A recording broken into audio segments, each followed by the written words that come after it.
좋은 사진을 찍을 수 있는 비결은 많은 사진집을 보고 유명한 작가들의 사진집을 보고 거기에서 우리가 보면은 기법이라든가 그 내용이라든가 그 작가의 의도 이걸 전부 발견할 수 있거든요. 그걸 알고 덤벼들어야지 그냥 남이 찍으니까 나도 찍겠다 하고 나가서는 한 장도 만들 수 없습니다.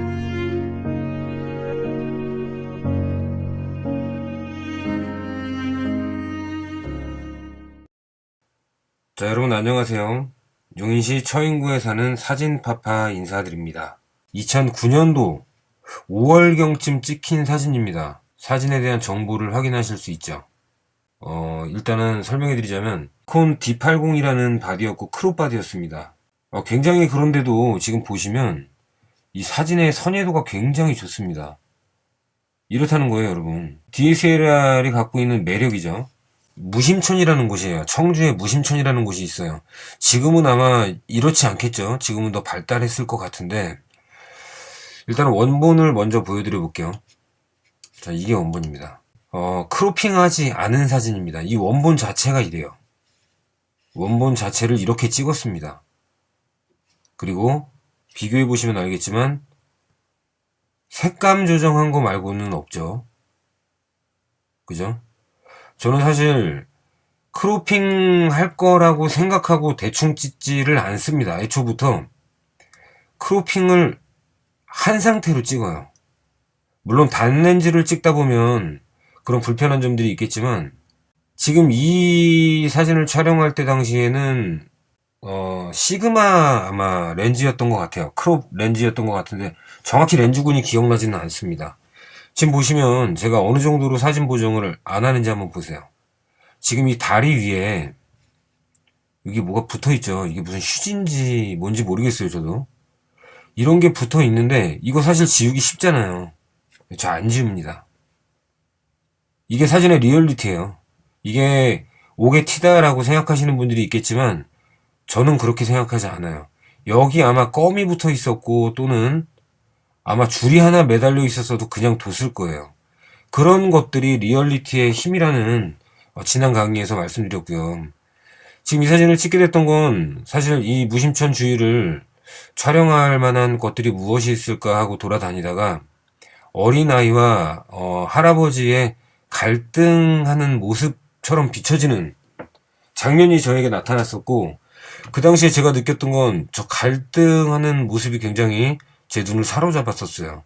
어떤 느낌이었냐면 이 아이와 할아버지의 그 언성이 높아지는 정도의 갈등은 아니었지만 충분히 갈등한다라고 느껴졌었고 그리고 지금도 보시면 아시겠지만 이 할아버지가 이 어린 아이를 바라보는 쪽을 향해서 그죠? 일정한 거리를 두고 다리 위에 같은 자세로 앉아 있죠.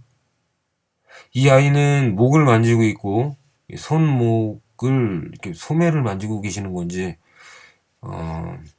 어쨌든 이런 갈등 구도를 찍는 데 있어서 이 다리가 굉장히 얕아요. 여기서 사실 뛰어내릴 수 있는 정도의 높이밖에 안 되는데 사진을 보시면 이 그림자가요. 이 다리 이거 뭐죠? 이 뭐라고 표현하죠? 교각인가요? 이 교각과 함께 거의 평행하게 내려오는 그림자가 있죠. 자, 이런 것들을 노려야 된다라는 겁니다. 더 높은 다리 위에 올라가 있는 듯한 그 느낌을 극대화시키는 이 그림자라는 거죠. 그리고 지금 보시면 이 하늘이 노출이 거의 다 날아갔잖아요. 그죠? 이게 하늘 노출을 맞춰서 찍었으면 아마 이 두 분들이 실루엣만 보였겠죠. 그런데 저 같은 경우는 이분들을 목적으로 찍은 거지 이분들의 실루엣을 보고 어떤 암시하고자 하는 느낌보다도 이분들의 어떤 표정과 그리고 이런 자세와 이런 디테일한 그냥 이 자연스러운 모습들 그리고 이 다리의 이 질감들 순간적으로 이런 것들이 느껴지는 거예요. 순간적으로 여러분들도 분명히 내가 의식하지 않은 채로 저 무의식은 본능과 가까운 그죠? 우리가 의식 세계 밑에 있다라고 얘기를 하잖아요. 의식보다도 더 빠르게 진행되는 것이 무의식입니다. 그래서 그 무의식이 발동해서 여러분들이 셔터하게 되는 건데 그 무의식에서 나오는 저 안에 그 메시지, 저 같은 경우는 지금 이 상황에서는 갈등을 떠올렸겠죠, 그죠? 그 갈등을 떠올렸을 때 이 갈등이 극대화될 수 있는 그 조건들이 무의식적으로 이런 장면을 찍게 된다는 겁니다. 하지만 그 갈등이라는 그 두 단어는 내 머릿속에 충분히 갖고 있어야겠죠. 이 두 분이 다리 위를 걸어 다니기도 하고 서서 얘기도 하고 했겠죠. 그러다가 어떤 이 세대 간의 갈등처럼 느낄 수밖에 없잖아요. 나이 차이가 많이 나니까. 그래서 세대 간의 이 갈등을 가장 잘 표현할 수 있는 장면이 무엇일지 기다린 거죠. 계속 포커스하고 기다리고, 그리고 이 물그림자를 따라서 내 몸을 움직였겠죠. 그러고서 이미 촬영하려고 준비를 다 해놓고 저격수가 마치 적군이 튀어나오면 방아쇠를 당길 정도의 그런 마음으로 이분들을 겨냥하는데, 이분들이 눈치채면 안 되잖아요. 그죠? 그래서 이분들을 바라보는 듯한 느낌이 들지 않도록 최대한 조심스럽게 다가갔고, 다른 척을 하다가 이런 장면이 있을 때 촬영을 하게 된 거죠. 어떻게 보면 몰카라고 할 수 있어요. 하지만 사진가로서 이때 당시에는 저도 사실 아마추어였었지만, 지금 그때 당시에도 저희가 제 머릿속에 어떤 생각이 있었냐면, 이분들께 촬영한 걸 얘기해 드리고 이 아이에게 내가 사진을 보내줘야 되겠다. 할아버지는 이메일이 없을 거라고 생각했고, 그 당시에 이 아이는 그래도 초등학교 한 4, 5학년? 5, 6학년? 그 사이 돼 보여서 이메일을 물어봤었고, 그 당시에 이메일로 사진을 보내줬었습니다.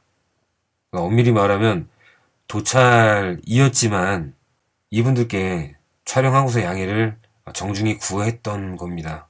그러니까 그런 오해는 안 하셔도 될 것 같고, 그래서 무심천에서 저는 요 옆으로 이렇게 아마 육지가 있었어요. 그래서 육지 위에서 저는 찍은 거예요. 물속으로 들어가지는 않았었습니다. 그래서 원본과 비교해 보시면은 정말 똑같죠. 네. 여러분들 앞으로 이제 제가 찍은 사진들을 보실 텐데요. 저 같은 경우는 원본을 중요시하게 생각하는 타입이라서 셔터도 그렇게 많이 안 해요. 완전히 제가 얻고자 하는 장면이 나올 때까지 기다렸다 셔터하는 편이라서 앞으로 그런 부분들도 얘기를 해드릴 겁니다. 짧게 얘기 드리자면 셔터를 남발할수록 실력은 늘지 않습니다. 30번을 셔터했을 때 내가 쓸 수 있는 사진, 내 마음에 드는 사진이 몇 장인지 체크해 보셔야 됩니다. 그래야 실력이 늘어요. 저 같은 경우는 셔터를 60번 하면 40장에서 많게는 한 50장 정도 제 의도대로 나와주는 사진들이 찍힙니다. 실력을 높이기 위해서 한 장 한 장에 대한 신중함을, 그리고 한 장 한 장에 대한 그 몰입, 그 예리함, 여러분들의 그 정말 많은 고민 끝에 셔터를 할 수 있는, 그랬을 때 그 월척이 걸려드는 느낌 있죠, 여러분들. 정말 일격 필살이라고 하는 그런 부대에서 쓰는 용어 있잖아요. 한 발에 한 명씩 적군을 어떻게 해야 된다, 뭐 이런 얘기죠. 사진도 마찬가지예요. 여러분들이 셔터를 아낄수록, 그 아껴서 놓치는 장면이 있다 하더라도 그 놓친 순간 때문에 다음부터 놓치지 말아야지라는 교훈이 생기는 거예요. 연사로 다라락 해서 그 중에 하나 건지면 되지 않냐? 이거 굉장히 안 좋은 습관입니다. F값 5.6에 800분의 1초로, 그리고 크롭바디용 렌즈로 찍었다라는 거 알려드리고요. 여러분들도 한번 노력해보세요. 크롭할 필요가 없는 사진을 아예 애초부터 크롭을 하지 않을 생각으로 촬영해보시는 거예요. 그러다 보면 감각이 굉장히 빨리 늡니다. 요거 당부드리고요. 오늘 사진 리뷰는 이렇게 마칠까 합니다. 여러분들 오늘도 좋은 하루 되시고요. 즐거운 사진 생활 되시기 바라겠습니다. 용인시 처인구에 사는 새 아이의 아빠 사진파파였습니다. 고맙습니다.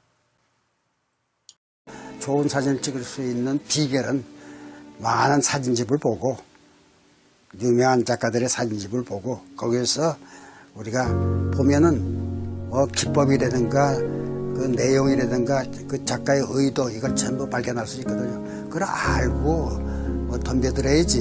그냥 남이 찍으니까 나도 찍겠다 하고 나가서는 한 장도 만들 수 없습니다.